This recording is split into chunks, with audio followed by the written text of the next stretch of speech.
ఇప్పుడు చర్చికి వెళ్తారు వీళ్ళు సండే వెళ్తే అక్కడ ఆ చర్చి ఫాదరో లేకుంటే ఎవరో ఒకళ్ళు అక్కడ దశమ భాగాలు ఉన్నాయి కదా, ఉండని దశమ భాగాలు ఉండని వాళ్ళకి ఏదో ఒకటి బోధిస్తారు ఆడ. అవును అవును, వాళ్ళు పొద్దున 10 గంటలకు వెళ్తే సాయంత్రం 4 గంటలకి అవును, ప్రతి సండే స్టేజ్ మీద ఒక ఆయన నిల్చుంటాడు, కింద వాళ్ళకి అందరికి ఏదో బోధిస్తాడు క్రిస్టియన్లో. అవును, అదే విధంగా దీంట్లో అంటే ఈ ఇస్లాంకి వస్తే ముస్లింలు మసీదులకు వెళ్తారు, అక్కడ వాళ్ళ పెద్దలు కూర్చొని వాళ్ళకి సంథింగ్ ఏదో చెప్తా ఉంటారు. అట్లా ఇప్పుడు హిందూ టెంపుల్కి నేను వెళ్తా ప్రదక్షిణలు చేస్తా, కొబ్బరికాయ కొడతా, దేవుని మొక్కుతా వస్తా. అవును, అర్చకులు ఎందుకు ఏం చెప్పట్లేదంటే మన ఇప్పుడు అర్చకులకు సంబంధించి పూర్తిగా వేదాలు ఏవైతే ఉన్నాయో ఇవి చాలా మంది హిందువుల నుండి దూరం చేయబడ్డాయి.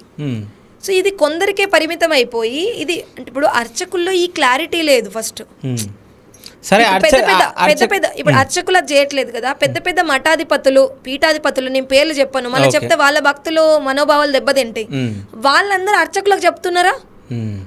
ఇప్పుడు అందరు హిందువులు వెళ్ళి డొనేషన్లు ఇస్తే పెద్ద పెద్ద ఆశ్రమాలు కట్టుకున్న ఆ మఠాధిపతులు పీఠాధిపతులే మన హిందువుల్లోనే. ఆ పీఠాల నుంచే వీళ్ళు అర్చకులు వస్తారు కదా, ఆ పీఠాల నుండి వచ్చినా, వాటికి కనెక్టెడ్గా వచ్చినా, టెంపుల్స్ నుండి వచ్చినా, ఎక్కడి నుండి వచ్చినా కూడా ఈ మఠాధిపతులకు పీఠాధిపతులకు బాధ్యత ఉందా లేదా అంటే ఇప్పుడు ఒక పెద్ద గురువు ఉన్నాడు, ఆ గురువుకు వాళ్ళకు ఒక మార్గనిర్దేశకం, అర్చకులకు ఇవ్వాల్సిన మార్గనిర్దేశకం గురువులకు ఉందా, ఎవరికి ఉంది? ఇప్పుడు కంచి కామకోటి పీఠాధిపతి ఉన్నారు, ఆయనకు మిగిలిన ఇప్పుడు ఆయన దగ్గర ఎంతోమంది శిష్యులు ఉంటారు.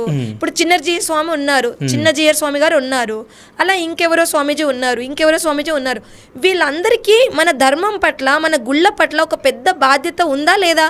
కాషాయం కట్టుకొని జీవితకాలం ధర్మం గురించే నిలబడి జెండా పట్టుకొని ఉన్నారు కదా, కాషాయం జెండా.